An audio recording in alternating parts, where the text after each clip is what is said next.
नमस्कार साथियों, मैं पवन जहांगीर आपका उत्कर्ष में तहे दिल से स्वागत करता हूं।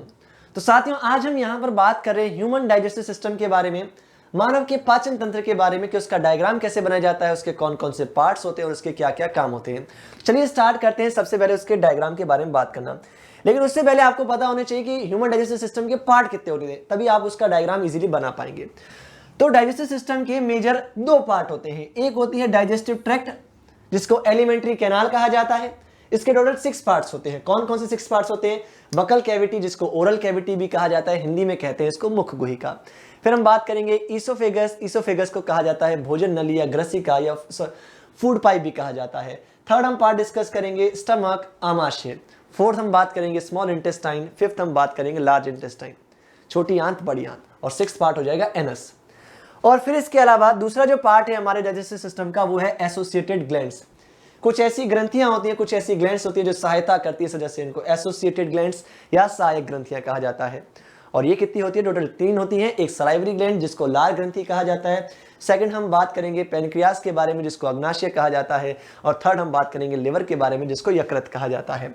चलिए स्टार्ट करते हैं डायग्राम के बारे में बात करना। तो सबसे पहले आपको डायग्राम के अंदर हेडलाइक स्ट्रक्चर बनानी है, वो कुछ इस प्रकार से होगी। यहां पे नोज बनाना है, ठीक है। अब इसके अंदर आपको क्या करना है? सबसे पहले ये नाक के ऊपर वाला पोर्शन जो है, यहां से एक पाइप को नीचे लेके आना है, लेके आगे। फिर यहां से आपको क्या करना है? नाक वाले साइड से मुंह की तरफ घुमाव बनाना है और फिर वापस नीचे की ओर लेके आना है,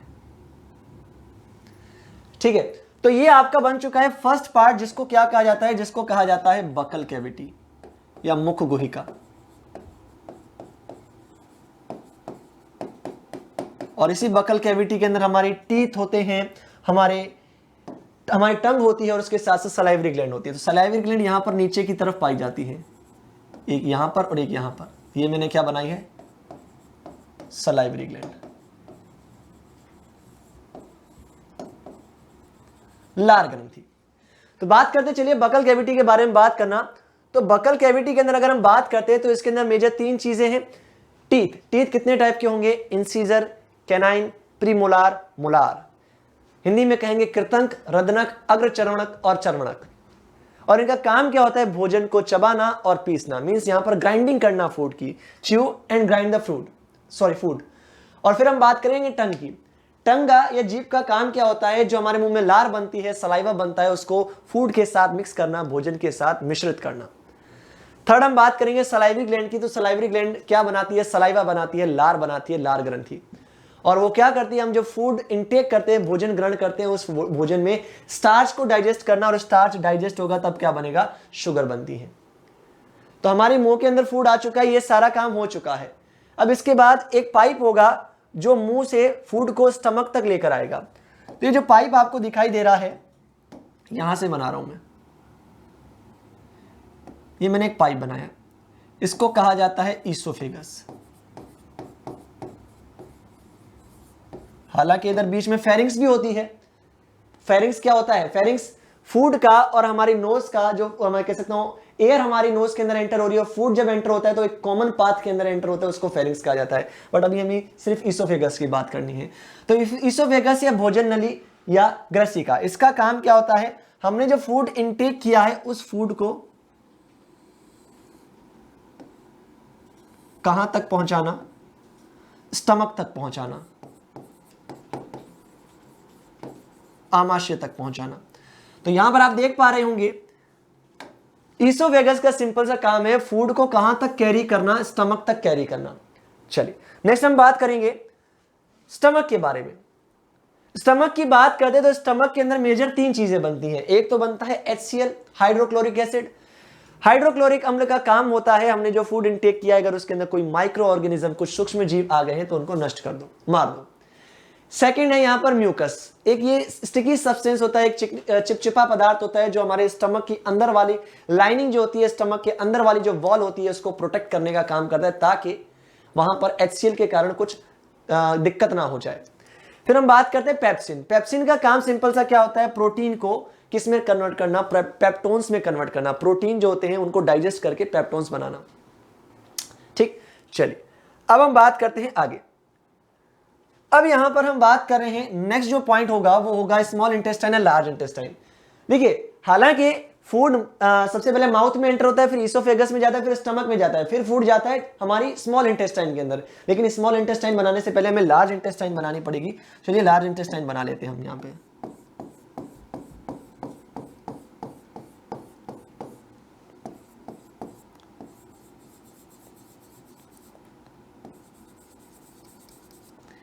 ये मैं यहां पर क्या बना रहा हूं, लार्ज इंटेस्टाइन बना रहा हूं।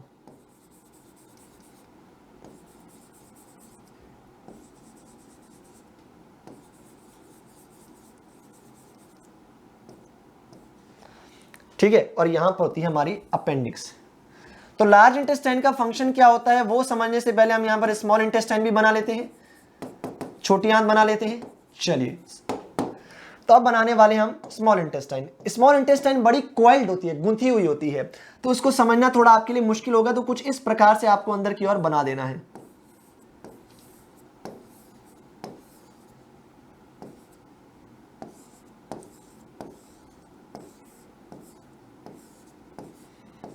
ठीक है, ये मैंने अंदर की तरफ क्या बना दी, स्मॉल इंटेस्टाइन बना दी है, छोटी आंत बना दी है।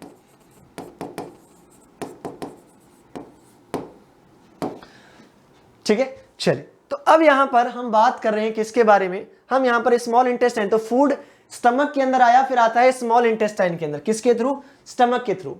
किस में पहुंचता है, स्मॉल इंटेस्टाइन, छोटी आंत में पहुंचता है। तो स्मॉल इंटेस्टाइन का काम क्या होता है, चलिए वो भी बात कर लेते हैं।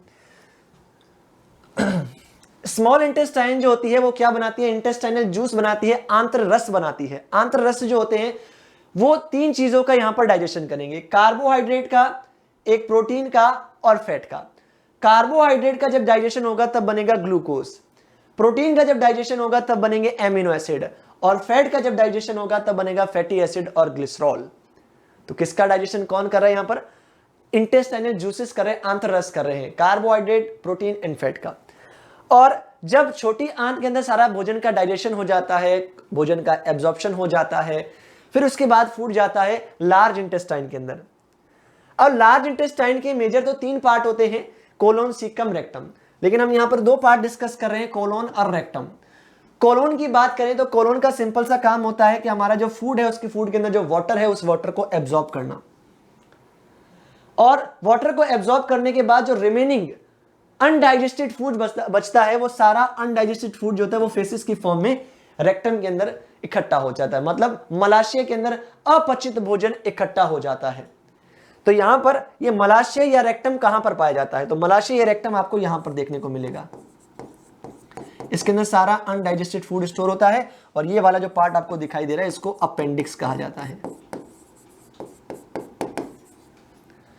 ठीक है, चलिए अब अनडाइजेस्टेड फूड सारा रेक्टम के अंदर स्टोर हो गया। जब अनडाइजेस्टेड फूड को बाहर निकालना होगा, अपचित भोजन को बाहर निकालना होगा, तब एक होल से बाहर निकाला जाएगा, और इस होल को कहा जाता है एनस या गुदा। मतलब एनस या गुदा एक ओपनिंग होती है जिससे क्या होता है, हमारे शरीर से अपचित भोजन, अनडाइजेस्टेड फूड जो होता है वो बाहर निकल जाता है। क्लियर, ये हो गए हमारे टोटल एलिमेंट्री कैनाल के 6 पार्ट। अब हम बात करेंगे नेक्स्ट, 3 ग्लैंड्स की हमने बात की थी, बट अभी तक मैंने एक ग्लैंड बनाई है, सलाइवरी ग्लैंड। 2 ग्लैंड्स अभी तक बाकी है। अब वो 2 ग्लैंड कौन कौन सी है, सबसे पहले हम जो ग्लैंड बना रहे हैं वो बना रहे हैं लिवर। ये हमारी बॉडी की सबसे बड़ी ग्लैंड होती है लिवर, यकृत जिसको कहते हैं। और यकृत क्या बनाता है, बाइल जूस बनाता है, और बाइल जूस जो होता है वो किस में इकट्ठा होता है,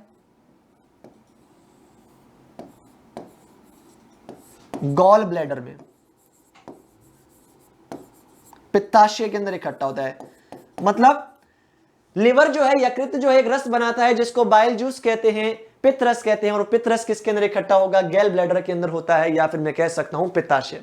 और यहां से ये पित्त रस कहां जाता है, छोटी आंत के अंदर जाता है। क्या काम होता है वो भी बताऊंगा, उससे पहले आप यहां पर जान लें, ये हमारी जो स्टमक है, आमाशय, इसके जस्ट नीचे वाले भाग में यहां पर क्या पाई जाती है, यहां पर पाया जाता है अग्नाशय या पेनक्रियास। चलिए तो अब बाइल जूस का क्या काम है यहां पर, पेनक्रियाज जो है वो पेनक्रियाटिक जूस बनाता है, उसका क्या काम है, चलिए डिस्कस कर लेते हैं। तो पेनक्रियाज पेनक्रियाटिक जूस बनाता है, इसका भी सेम फंक्शन है जो छोटी आंत का है। किसका डाइजेशन करना, कार्बोहाइड्रेट का डाइजेशन करके ग्लूकोज बनाना, प्रोटीन का डाइजेशन करके एमिनो एसिड बनाना, और फैट का डाइजेशन करके यहां पर फैटी एसिड और ग्लिसरॉल बनाना। और बाइल जूस का सिंपल सा फंक्शन होता है फैट को तोड़ के फैटी एसिड और ग्लिसरॉल बनाना। तो फैट को यहां पर कौन तोड़ेगा, पेनक्रियाटिक जूस भी तोड़ सकता है, बाइल जूस भी तोड़ सकता है, इंटेस्टाइनल जूस भी तोड़ सकता है, और डाइजेस्ट करके क्या बनाएगा, फैटी एसिड और ग्लिसरॉल बनाएगा। क्लियर हो गई चीज। तो यहां पर इस तरीके से हमने यहां पर जान लिया कि डायग्राम इसका कैसे बनाया जाएगा। तो ये क्या है, फिगर है, या मैं कह सकता हूं ये डायग्राम है। किसका डायग्राम है, ह्यूमन डाइजेस्टिव सिस्टम, मानव का पाचन तंत्र कैसा होता है वो मैंने आपको बता दिया है। क्लियर। तो आशा करता हूं इसमें आपको कोई अब दिक्कत नहीं होगी, कोई डाउट नहीं होगा। तो आज की वीडियो में इतना ही। Thank you so much guys.